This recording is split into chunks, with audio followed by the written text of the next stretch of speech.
Bienvenue à Parlons Psoriasis, notre soirée d'information dans le cadre de la Journée mondiale du psoriasis. Alors, je me présente, je suis Michel Lachapelle et je vais être votre animateur pour toute la soirée. Voici le déroulement. Alors, tout d'abord, le docteur Yves Poulain nous parlera de la prise en charge sur les bases de données probantes. Puis, nous aurons droit à une conférence témoignage de M. Paul-François Bourgault, président directeur général de l'Alliance québécoise du psoriasis. Sans plus tarder, laissez-moi vous présenter notre premier conférencier. Président sortant de l'Association canadienne de dermatologie, le docteur Yves Poulain est un dermatologue réputé. Il est professeur adjoint en dermatologie à l'hôpital Hôtel-Dieu de Québec, où il exerce comme membre actif. Il est de plus président d'un centre de recherche privé en dermatologie, dont le principal sujet de recherche est le psoriasis, et où plus de 140 études ont été réalisées au cours des 15 dernières années. Il est aussi président du Centre de dermatologie du Québec métropolitain, où travaillent avec lui 8 autres dermatologues. Enfin, le docteur Poulain a écrit ou coécrit plus de 80 articles scientifiques qui ont été publiés dans des revues médicales révisées par ses pairs. Alors, mesdames et messieurs, accueillons le docteur Yves Poulain.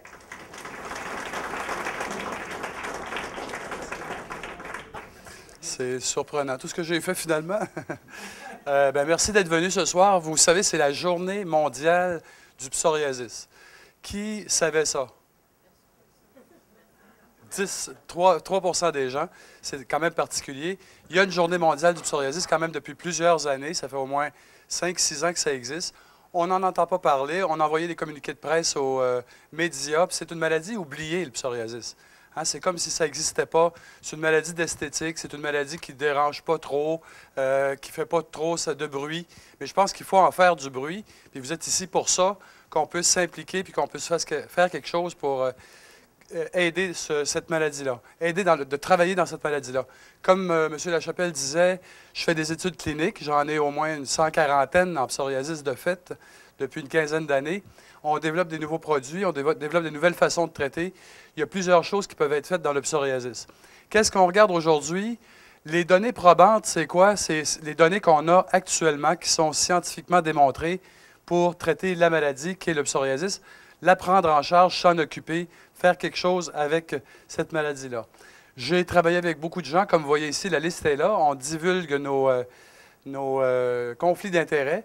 Je suis plein de conflits d'intérêts. J'ai travaillé avec tout le monde. Je suis tellement plein de conflits d'intérêts que je n'ai plus de conflits d'intérêts aucun. Je suis totalement dissous dans tout.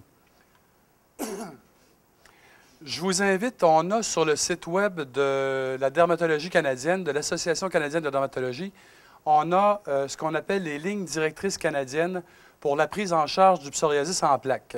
C'est un document qui a été écrit par 20 dermatologues.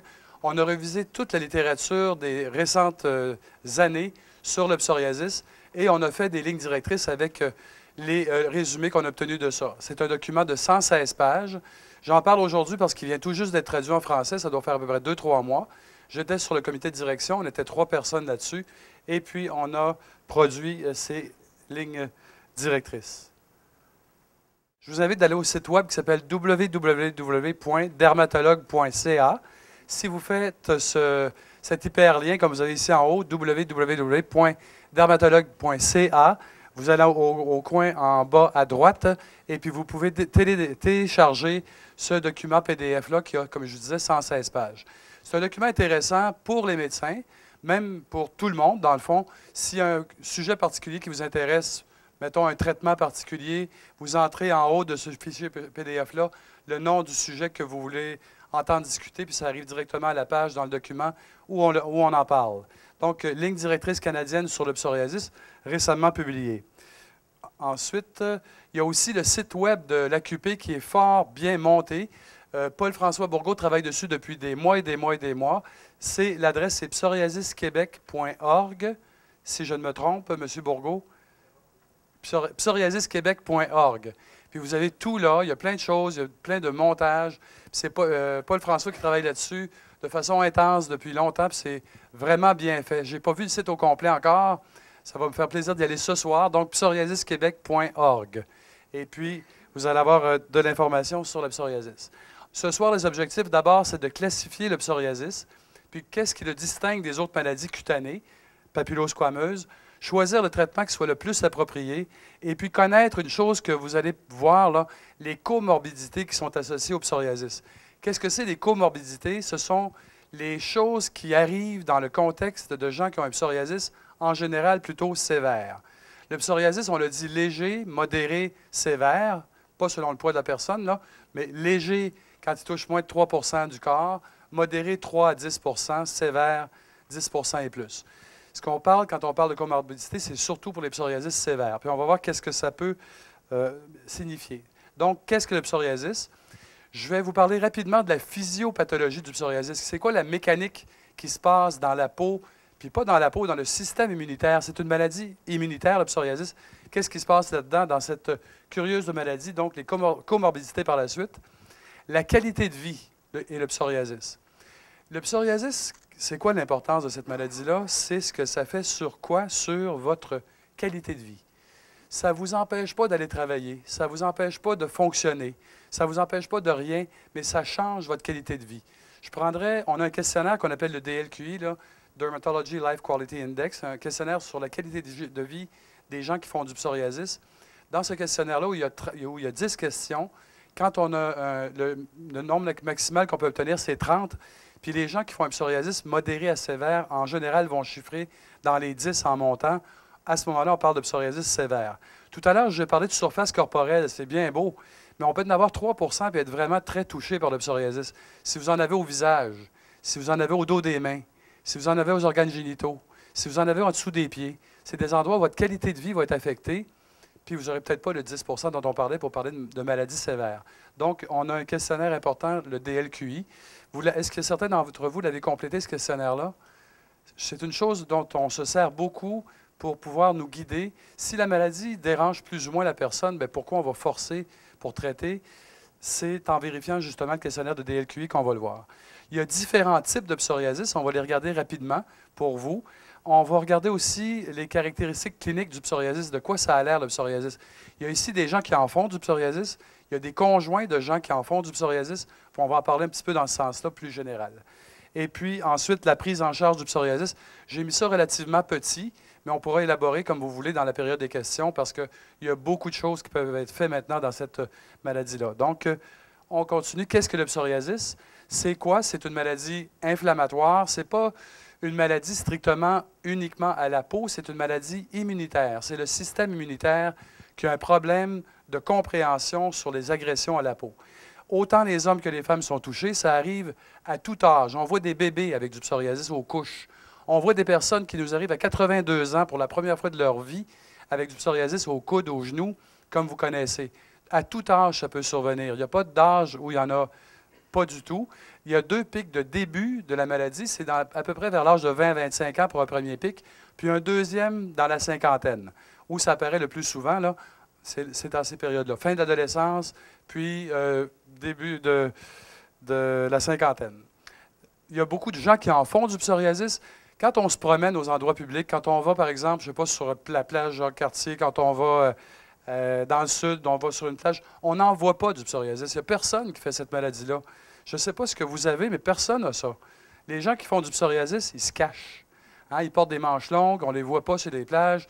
Ils ne vont pas aux piscines publiques parce que souvent, il y a une petite affiche qui est marquée « Si vous avez une maladie de peau, vous ne pouvez pas venir ici, à un endroit public. » Donc, c'est une maladie qu'on ne voit pas, mais c'est quand même 3 des gens qui en font. 3 c'est 1 million de personnes au Canada.